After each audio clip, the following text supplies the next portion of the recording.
So hello everyone and welcome back to my channel movie dissection. तो आज मैं Wednesday यानी कि 2 अक्टूबर को थिएटर्स में रिलीज हुई Todd Phillips directed Joaquin Phoenix, Lady Gaga and और भी कई सारे एक्टर्स की starrer psychological musical crime drama film Joker Folie a दू या फिर जोकर 2 के बारे में बात करने वाला हूँ।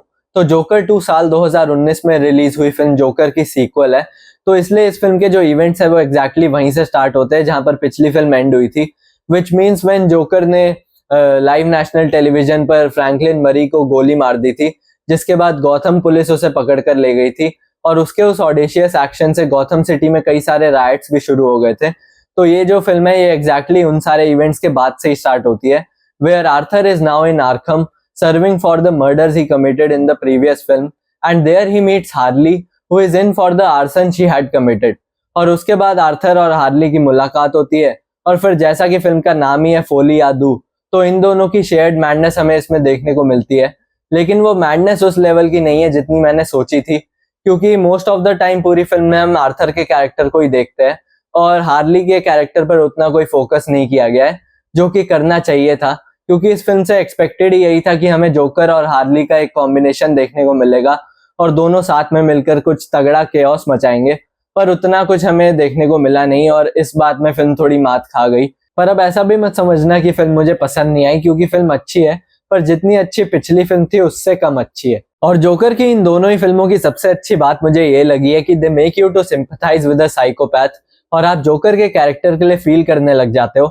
और इसलिए पिछली फिल्म के लास्ट टॉक शो वाले सीन की पूरी कॉन्वर्सेशन के दौरान भी आप बस यही विश कर रहे होते हो कि जोकर बस फ्रैंकलिन मरी को मार दे, और जब वो ऐसा कर देता है तो आपको भी अंदर से एक खुशी महसूस होती है। और बिल्कुल उसी तरह से इस फिल्म की स्टार्टिंग से भी आप विश करना शुरू कर देते हो कि आर्थर बस किसी तरह से आर्खम से निकल जाए और उसके बाद बाहर निकलकर फुल टू केओस मचाए और जितने भी लोगों ने उसे परेशान किया है, बुली किया है, सबको मार दे। पर अब ऐसा होता है या नहीं ये तो आप फिल्म में ही देखोगे। पर मतलब मैं ये समझाना चाह रहा हूँ कि किस तरह से दोनों ही फिल्में आपको जोकर के माइंडसेट में डाल देती है, and that is the power of these both films. And since आप जोकर के कैरेक्टर के साथ इतने कनेक्टेड रहते हो, तो इसलिए इस फिल्म में जो एक अनकन्वेंशनल सा ह्यूमर यूज किया गया है वो भी काफी बढ़िया काम करता है।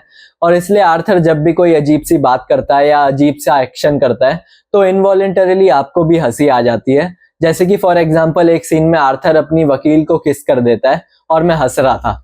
तो इस तरह के और भी कुछ सीन्स है जो कि फिल्म में ह्यूमर वाला एक एलिमेंट भी ऐड कर देते हैं। और साथ ही दोनों ही फिल्में जोकर के साइकोलॉजिकल एस्पेक्ट्स पर ज्यादा फोकस करती है, बस दोनों का अप्रोच थोड़ा डिफरेंट है।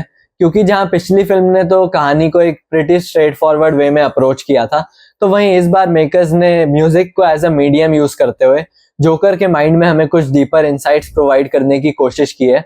और इसलिए जोकर जब भी कुछ सोचता है या इमेजिन करता है तो उन सबको हमें म्यूजिकल सीक्वेंसेस के फॉर्म में दिखाया गया है। क्योंकि जैसा कि इस फिल्म का सबटाइटल भी है the world is a stage, तो जोकर के नजरिए से पूरी दुनिया एक स्टेज है and he is the showman और बाकी सब सिर्फ एक क्राउड है। तो ये जो एक कहानी का म्यूजिकल अप्रोच है ये मुझे काफी पसंद आया। पर हालांकि अगर आप इस म्यूजिक वाले एस्पेक्ट को साइड में रख दो तो विजुअली और सिनेमेटोग्राफिकली तो फिल्म पिछली फिल्म की तरह ही है, और वॉकिन फिनिक्स को भी एक बार दोबारा एज जोकर देखकर मजा ही आता है, और वैसे भी बहुत कमाल के एक्टर है वो। हाँ, लेकिन लेडी गागा को एज हार्ले क्विन देखकर मुझे उतना मजा नहीं आया। मतलब वैसे तो उनका रोल उतना ज्यादा था भी नहीं, पर जितना भी था उनकी परफॉर्मेंस मुझे उतनी कन्विंसिंग नहीं लगी। और हाँ, एक बात और, अगर आप इस फिल्म से पिछली फिल्म जैसा ही वायलेंस एक्सपेक्ट कर रहे हो कि जोकर 2-4 लोगों के मर्डर करे, तो मे बी आप इस चीज में थोड़े से डिसअपॉइंट हो सकते हो, क्योंकि ये वाली जो पूरी फिल्म है ये आर्थर फ्लेक के कोर्ट रूम ट्रायल के ऊपर है।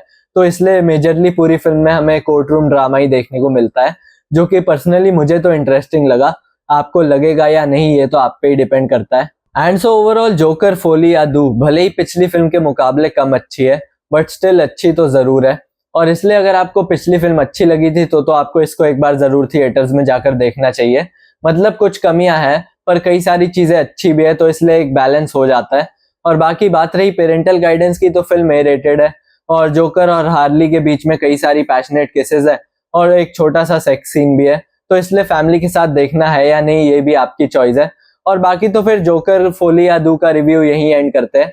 और अगर आपको मेरा रिव्यू अच्छा लगा हो तो चैनल को प्लीज सब्सक्राइब करो और वीडियो को लाइक करो, शेयर करो और मेरी थोड़ी सी केयर करो। एंड मिलते हैं नेक्स्ट वीडियो में, और तब तक के लिए आरिवेदेर्ची दोस्तों।